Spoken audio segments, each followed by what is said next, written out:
Welcome home, neighbors. Welcome home, neighbors. Hello, neighbors. We're listening from Arizona, Florida, Maryland, New York, New Jersey, Indianapolis, California, Utah, Michigan, Massachusetts, Georgia, Canada, our home resort is Animal Kingdom, Polynesian, Bay Lake Tower, Old Key West, Riviera, Boardwalk, Alani Resort, Hilton Head, Boulder Ridge, Copper Creek, Grand Floridian, Saratoga Springs, Beach Club, and Wilderness Lodge. and you're listening to and you're listening You're listening to to My DVC Points. Hello, everyone, and welcome to the DVC Newscast. This is episode 137. It is March 21st, and I'm here with Sue. Hey, Sue. Hey, how are you, Pete? Good. It's been a little while since you've been on the show. It's been Shannon and I the last few episodes, so it's good to have you. I know Shannon's leaving on, I think it's the Icon of the Seas, so it's not a Disney cruise, but Shannon and her husband and Ryder are heading out to sea in a couple days, so I know she's very busy. We had a lot of news came out this week, and we just had to get a show together. I called up Sue, and she is actually in town. She's a very busy person, but I'm glad you could join us, Sue. Thanks. I'll be here for the next month. The next month. Okay, that's good. Our viewers will be happy. I'm glad to be back. Yeah, that's great. All right. So let's first thank our sponsor. And our sponsor for this week is the DVC Rental Store.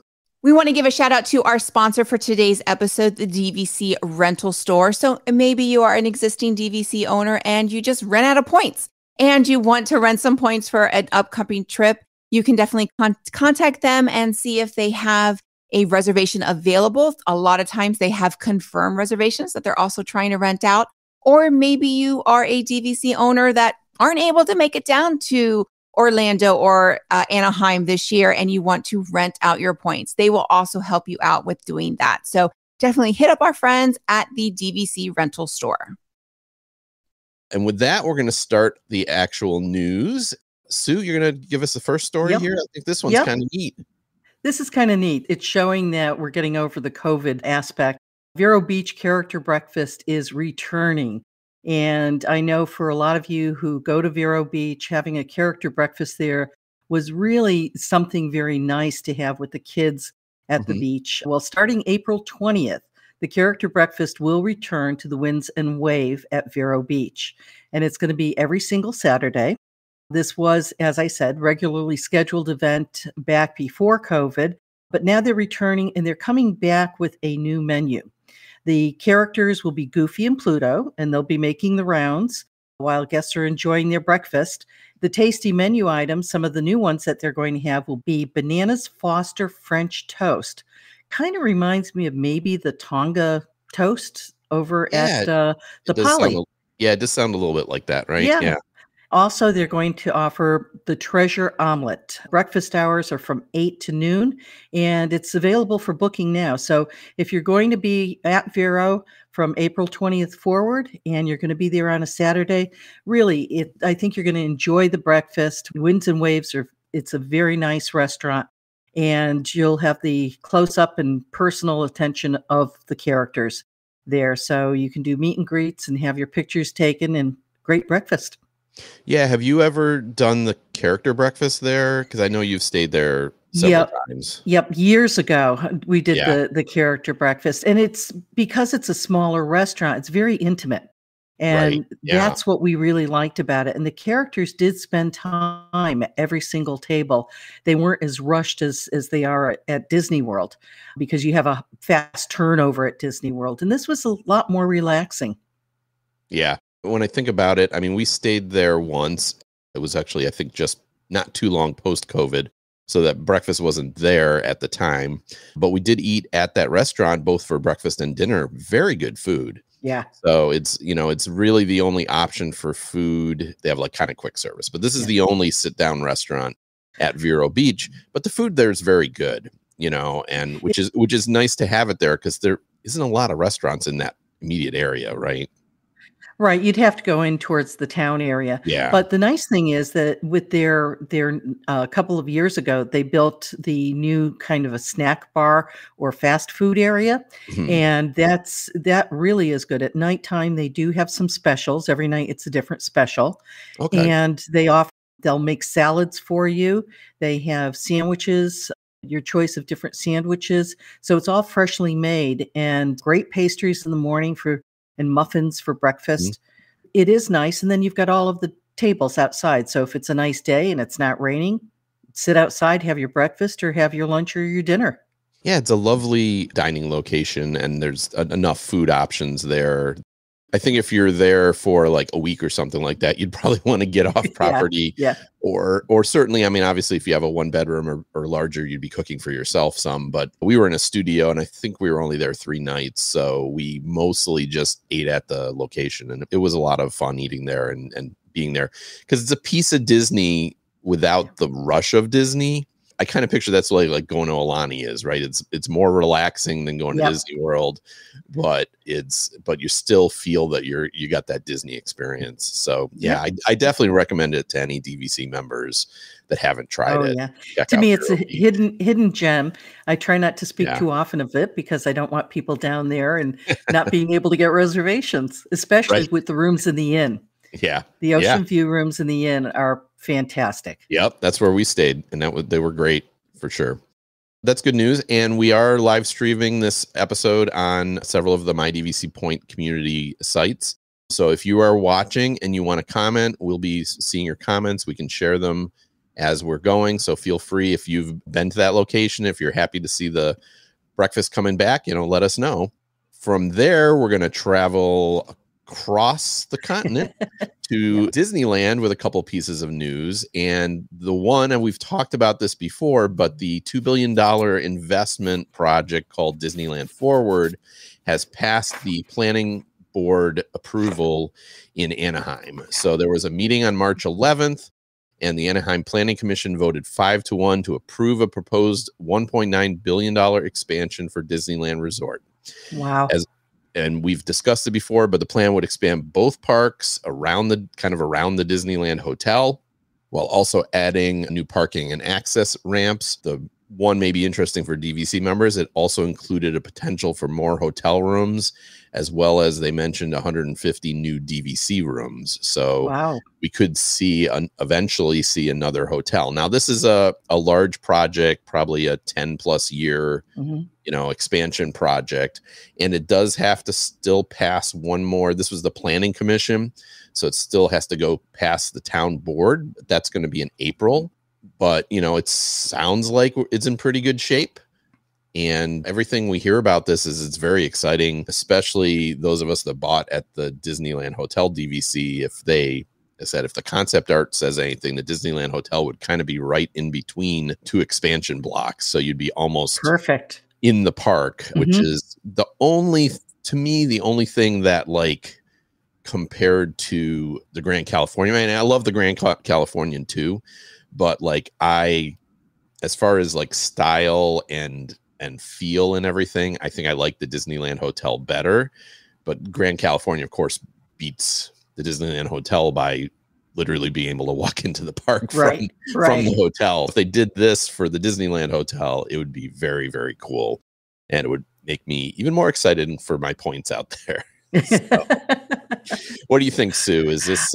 I'm excited about it because there's not a lot of land out there. So every bit that they can turn into more attractions, I'm just excited. I love Disneyland. It was the first park I ever went to, and I find it fascinating, and I find Walt's spirit there when I'm there.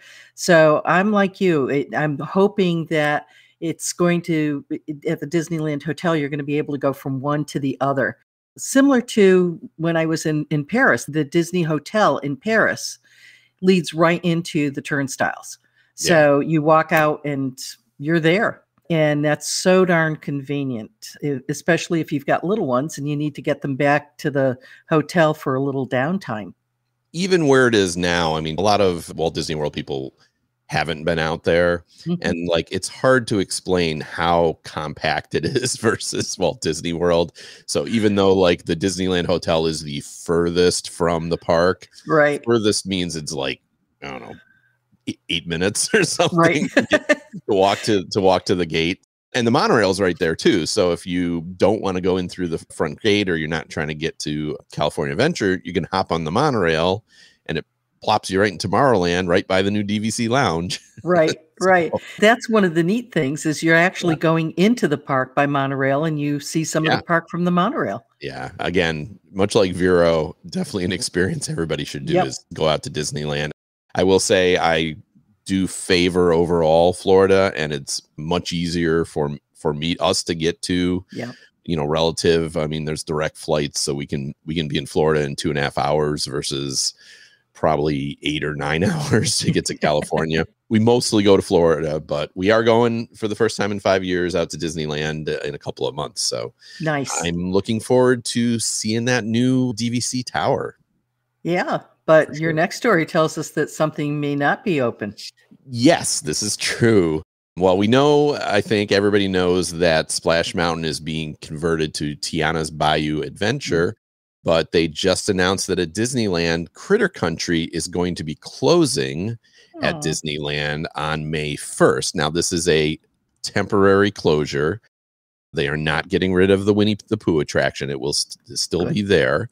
But as of May 1st, they are going to be retheming, the Splash Mountain souvenir shops and things like that. I think what this is about. So the Critter Country land at Disneyland will be closed temporarily starting May 1st to finish the construction of Tiana's Bayou Adventure. This includes the addition of 2 new themed stores. So one's called Ray's Berets, and Ray is, of course, the Firefly, and that will replace the Briar Patch, which was almost part of Splash Mountain. It's a place for Disney apparel, toys, and it's themed to Ray the Firefly and his family.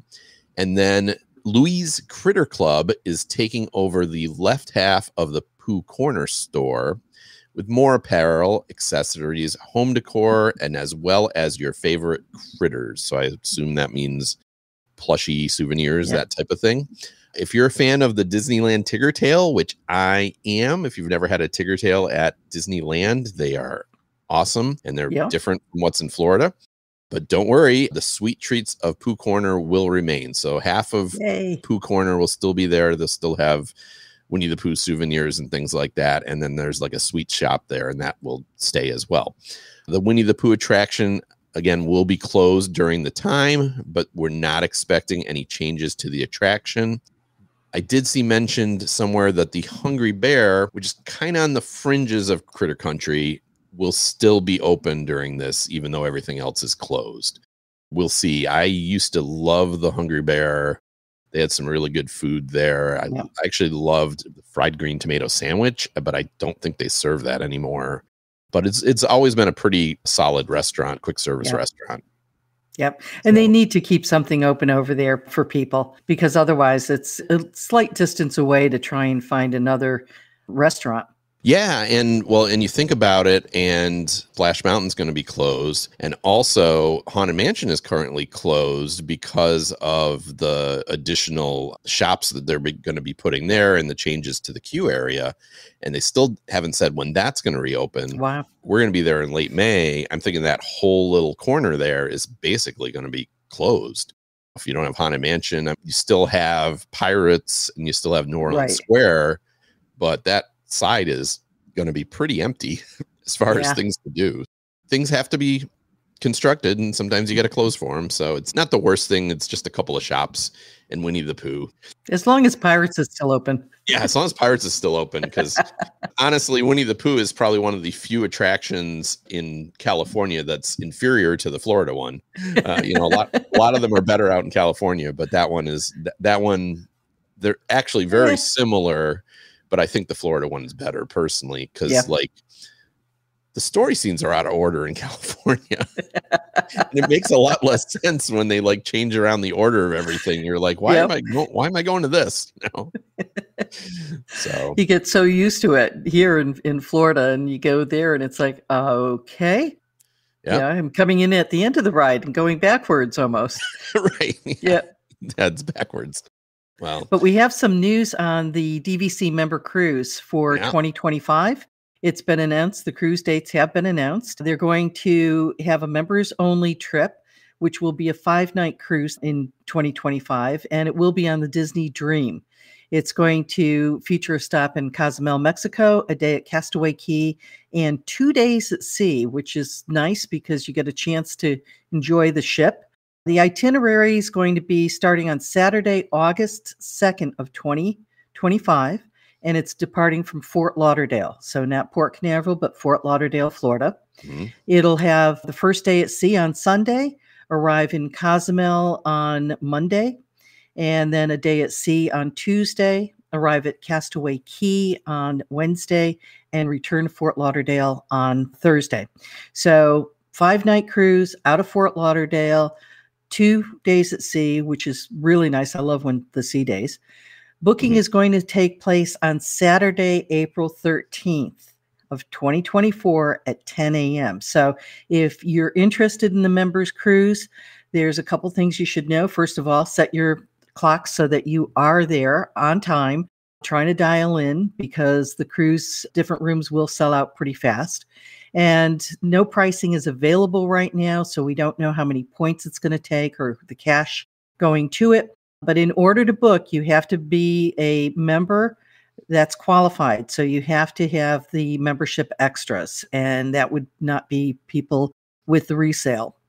Only qualifying points can be used to book the cruise, and you have to have at least one member book the cruise with qualifying points. The others can be on cash. We're hoping to see between now and April 13th, there should be more news coming out as far as the points for the different staterooms and the cash for the different staterooms as well. But keep that date, April 13th, and 10 o'clock in the morning to book for Saturday, August 2nd, 2025. Have you ever been on a members cruise? I have not, because even though I do have membership extras, I did buy most of my points resale. We actually now, because of the Disneyland Hotel, have 50 points that would qualify, but it's only 50 points.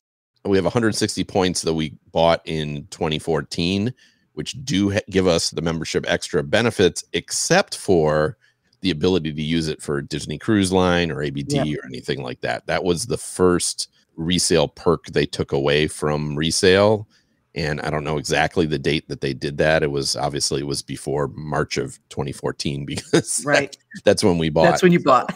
Yeah, actually, I didn't even think about that. It's 10 years. 10 years this month. Yeah, I've been a member, so I don't know. They should be sending me some kind of anniversary gift, right? No, probably not. Don't hold your breath. No. Have you been on a member cruise? I went on one of the first member cruises, not the first. I actually went on, I think it was the second or third member cruise. And we did enjoy it. I mean, back then, being a founding member, you could only buy points from DVC. Right. And you had to buy 230 was the minimum. So we had saved some of the points and we used them for the cruise. And it was very interesting. It was neat to meet a lot of members. But my gosh, the swag, it was in your room every single day. Yeah. You needed a separate suitcase. And it broke my heart where people were leaving and they're flying home and they had no room for some of the things that they were just leaving it in trash cans. Some were lithographs. There were some beautiful things. But once was enough. I really enjoyed it. And once was enough. It takes a lot of points for it. Right. So I find going on a Disney cruise that's not a members cruise a little bit more relaxing. Yeah, and that's true. I know from the itinerary, they do have a lot of events for DVC members, and they bring in like Imagineers and things like that to give presentations. Yeah. So it's very member focused. Yeah. And from everything I've heard, everybody really enjoys it.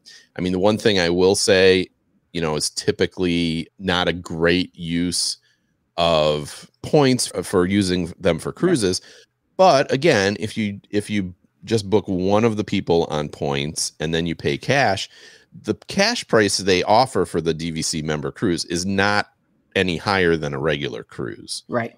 It's a comparable rate. So maybe you're technically paying a little extra for the DVC member, but you're not if you book for everybody else. So the best way, if you're going to book one of these cruises, is to book one person on your points, book the rest on cash, and then call the DVC rental store and rent out the rest of your points so you can get cash for those cash for the cash. Right. And keep in mind, if I'm putting a little plug in here, but If you want to take a Disney cruise, not a members cruise, but you want to do a Disney cruise and you've bought resale, you can do the swap program through the DVC rental store. And it's actually fewer points for the same room than if you were a member using member points. It's actually lower. So take a look at that because it's a great deal. You give a better value than Disney does. Yeah. Yep. Yeah, so, we do. And you're not paying the exchange fee on top of it. So it works out to be pretty good. But member cruise, it was nice. I was glad I did it once, met Art Linkletter on that cruise, and the entertainment was fantastic. But as I said, I wouldn't use points to do it again. And I like member events, but I also like on a cruise to have some downtime and some less noise. And our members are just so happy to be there that they're cheering and there's so many parties going on at the same time. Yeah. So we got a couple comments. These are showing up from a Facebook user, and I'll put it up in a second how if you're using Facebook, you can allow StreamYard to give permission so we can see who you are. But this person said, so I read that Test Track will be refurbished and closed for a year. Yeah, I didn't actually include that in our list of stories because it isn't something that's been officially said by Disney. We usually stick with news. Now, the word on the street is the cast members are being told this, and it has been said by Disney that Test Track 3.0 is coming. I think this is likely, but one of the things we kind of do with this show is we try to stay away from rumors. And so without having any firm dates or anything like that, we weren't going to talk about that. But if anybody's heard this, yeah, it's likely to happen, but we don't know. We don't have dates yet or anything. Yeah. So, and let me just show this real quick. If you look at the bottom of our screen, it says you can go to StreamYard.com/Facebook. And if you give them permission, we can also see who you are when you post a comment. And so someone also commented from Facebook that saying blue card is so much more fun than saying qualifying points. Yeah, I know qualify for membership extras. Yeah, I always like saying we're blue card members, and it's like the platinum card, but only better. Right. I agree. But I always worry that new members are going to hear blue card and they're like, what's a blue card? Right. Well, and now it's virtual cards. So. Right. Now it's not even a card. Right. You don't have anything in your wallet anymore. So, but this wasn't even the only Disney Cruise Line news we had this week. No, Disney announced their 8th cruise ship that's coming out, and they announced what it's going to be called. So they've announced that the newest cruise ship to be added to the fleet will be called the Disney Destiny. So we have the Treasure and then we'll have the Destiny. And according to Disney, quote, the Disney Destiny, which is sister to the Disney Wish and Disney Treasure, will have a first of its kind design theme.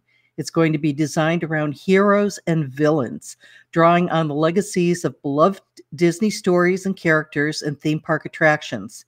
On board, guests will encounter heroes and villains alike, including those from beloved stories and animation, such as The Lion King, Hercules, and 101 Dalmatians. And they'll encounter them within different spaces and experiences and entertainment throughout their voyage. We now know the name of the 8th ship, and we know it's going to be a heroes and villains, which I think is going to be appealing to a lot of people. Yep.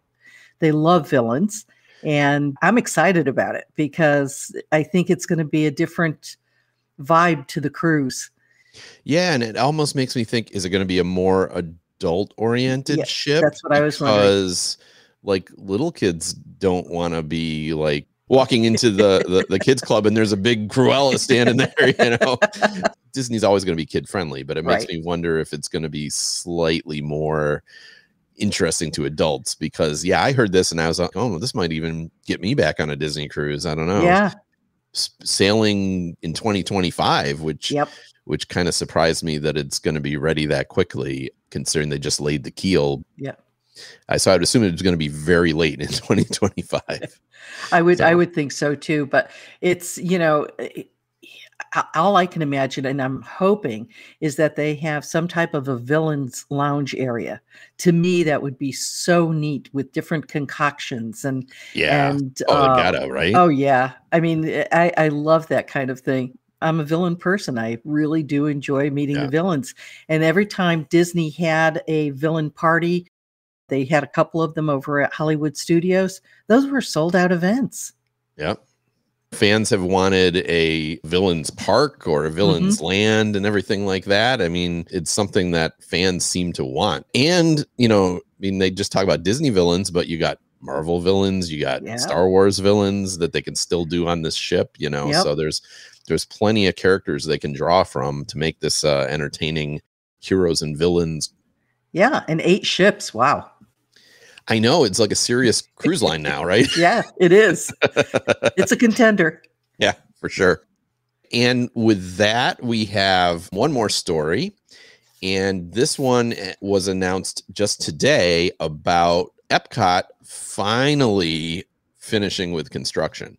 The center section there, they were originally calling it the festival area. I don't know if it's still that. They're actually using CommuniCore, which is like the old name, right, for that area. Yeah. The announcement was EPCOT CommuniCore opens with special Encanto concert. So on June 10th, the reimagining of EPCOT will finally be complete with all the construction walls down and the full opening of the CommuniCore Hall, Mickey's and Friends character greet, which is also going to be in that area, and then the new CommuniCore Plaza stage. This area will be the home base for EPCOT's festivals, and as a celebration, there will be a new limited time show, and I'm going to pronounce this badly because I'm really bad with Spanish, but Celebration Encanto from June 10th to September 6th. The show will run several times throughout the day and will not only invite you and your family to sing along with some of your favorite songs, but you'll also spot Mirabelle and Bruno on the newly opened CommuniCore Plaza stage. This is some great news that we're finally going to get all the construction walls down.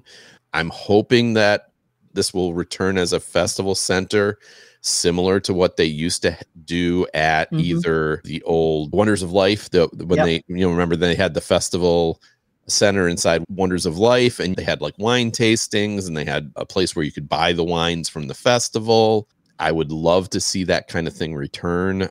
I'm a huge food and wine fan, but a lot of stuff never returned from pre-COVID that was part of that festival. And so I'm really hoping that will happen, partly because of they were going to refurb the Wonders of Life Pavilion, and my guess is they partially gutted it and then changed their mind.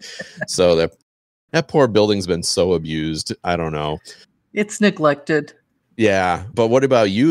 Are you rooting for some of these things to return soon? Yeah, I was happy to see them use the term CommuniCore, because that brings me right back to when EPCOT first opened and it was CommuniCore East and West. Yeah. And so you knew if you went, like, I think it was CommuniCore West, pretty sure, maybe East, but one of the CommuniCores, you went in there and it had the world's population. And I remember when it first opened, and it was just this continual clock around the world showing the population and as it was growing. And it had different facts about the world, which I thought was really kind of neat. I'm hoping that some of those things also return, some of the, bring us up to date on what's going on, because that's what it's supposed to be about. And like you, I miss having the place to be able to go and taste some different wines and buy some of the wines that you've tasted, which you could do before. But again, that's been gone for a while. That to me was like, I don't know if I want to call it a bargain, but like it used to be like $12. And you'd go in there and it'd be usually 3 wine tastings. Yeah. It was only $12. And it was like, you sat there and you learned about, one time we went there and it was Argentinian Malbecs. And so they had someone from the wineries come and was talking about it and things like that. And then they would also have the chefs come and do like small pairings where you get a small bite of food and a glass of wine. And that was similar price, like $14. And I hope they're making a big enough space to do that. I'm betting they're not, though, but we'll find out. I hope so too. I hope they do bring back more of those things, that like Party for the Senses. Can we get that back? Yeah. Yeah. Lots of really food and wine is great, and walking around the booths is great, but like they used to have some really, really fantastic events in addition to the food booths. And And those events used to sell out like crazy. Oh, yeah. I mean, you had to book them as soon as possible. Yeah. And like Party of the Senses, I mean, we haven't been only because it was always like $250 a person. Right. And it sold out every time. Every night that I had it, it sold out. So like they were making money out of those. And that's why it's always amazed me that it hasn't come back. Yeah. Especially that Party of the Senses for a long time was in the exhibition area there between the Millennial Hall. Yeah, Millennial Hall, right, between Canada and England. And after COVID, at first they were using that kind of as part of the festival. Right. But now they're not using it at all. It's like, why aren't you bringing back, Party for the Senses at least or something in there? Maybe now that they've finished the festival center, we'll start getting some back. And also just for some entertainment. I mean, it would be a great place to be able to have some different bands or forms of entertainment, like street atmosphere entertainment, and be able to sit there and listen to it and kind of cool off for a little while. Yeah, and I think that was the original plan, right? Was that they were going to have a stage there and they will have entertainment there during the festivals. I don't know if they're going to move the entertainment that's in the American Pavilion Gardens. I wouldn't think they'd move Eat to the Beat because they need all that space. Right. I think you could have both because the Eat to the Beat gets mobbed. I mean, the lines for people waiting out there well in advance, and a lot of the dining options sell out for the specialized dining so that you have a reserved seat. I don't think they would move those things there, but I could see them having other things that they move to that area for performances, and maybe they could have different cultural performers or something like that. This is very cool that we're finally getting full EPCOT back open. Oh, just take down the barriers, take down the walls. Take down the walls. Yeah. It's pretty good now. The last time when we were there in January, it's much improved over what it was. But yeah, for sure. Let's get rid of everything. And Jim Mason, I missed. Oh, my cat's moving my microphone. Sorry about that. Jim Mason is mentioning that the captain's quarters on the Heroes and Villains ship for all the best hook mates. Yeah, you gotta assume Captain Hook's going to be on there, right? Oh yeah. You can't have a hero and villain Disney ship without Peter Pan and Captain Hook. I think that would be sacrilege. Knowing this, though, it's kind of exciting because now it's piquing my curiosity, and I can't wait for them to announce more plans as to what's going to be on that ship. This one I'm really excited about. And Jim, it sounds like you're excited about it too. Yep. That's all the news we have. Sue, do you have any travel or any visits to the parks coming up? I know you live very locally, but I do. I live at the end of World Drive in Celebration, so I'm very close to the parks. I'm hoping to get up to the parks within the next couple of weeks. With spring break, I always assume it's busy, but one of my neighbors has been working there, and this week he was over at Hollywood Studios on Tuesday, as a matter of fact, and he said they were closing restaurants because it was empty. Really? Wow. Yeah. Yep. Yeah. We're kind of right in between this week is right in between the college breaks and Canadian breaks. Right. And then Easter is going to be starting. It's going to be busy. Week. Yep. Yeah. Next week it should be busy. Yeah. I'm sure it's going to pick up a bunch for Easter. So I guess that makes sense. You probably wait till after Easter to go. But yeah, late April is a great time to go. Yeah. Late April, beginning of May. Always a nice time to go. Always nice. And the weather down here has been beautiful. We'll have rain this weekend, so it's a washout. But today it was 82 degrees and like no humidity. So this is just perfect weather. Yeah. Yeah, for sure. We actually don't have any plans on the books for Walt Disney World. We canceled our usual fall trip just because we went so many times the last 2 years, and we decided to do something else. But we are heading to Disneyland in May. Excited for that. To me, I'd like to get to Disneyland. Realistically, I'd like to go every 3 years, maybe is like perfect. And it's been 5 because of COVID. We went to D23 the year before in 2019, right before COVID hit. And then there was a couple years where just things were messed up. So we just haven't really had a chance to get back. So looking forward to that a lot. It's only less than 2 months away. I better get my dining reservations. Yes, you better. So with that, I'm going to thank our 3 sponsors, DVC Rental Store, DVC Resale Market, and Monera Financial, the whole World of DVC platform. And if you're looking to purchase DVC, Sue over next to me here, she does sales with them, so you can contact her. But thanks for their sponsorship of the whole My DVC Points platform, not just this show. Oh, wait, Jim popped up another comment here. Let's see what he's saying here. Making Disneyland this fall for the first time since 2005. Wow, that is going to be very different, sir. Yes. Looking forward to my first day at the Disneyland Tower. Yeah, we actually... Nice.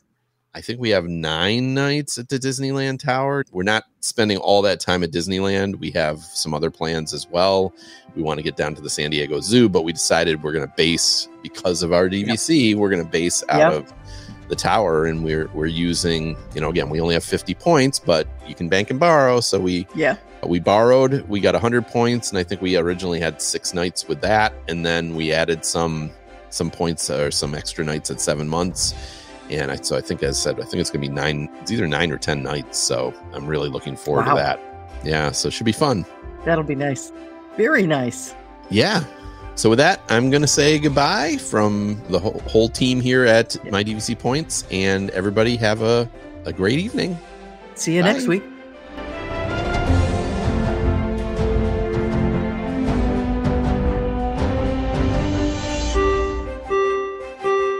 Ladies and gentlemen, please watch your head and step as you exit, and take small children by the hand. Aw, chill up, Dad. You know we'll come back. With DVC. My DVC Points is an unofficial Disney-inspired podcast created by fans of Disney Vacation Club. The thoughts expressed in this podcast are personal opinions and personal experiences. My DVC Points is not affiliated with Disney Vacation Club, the Walt Disney Companies, or any subsidiaries. We encourage listeners to contact their DVC guide or member services for official DVC policies.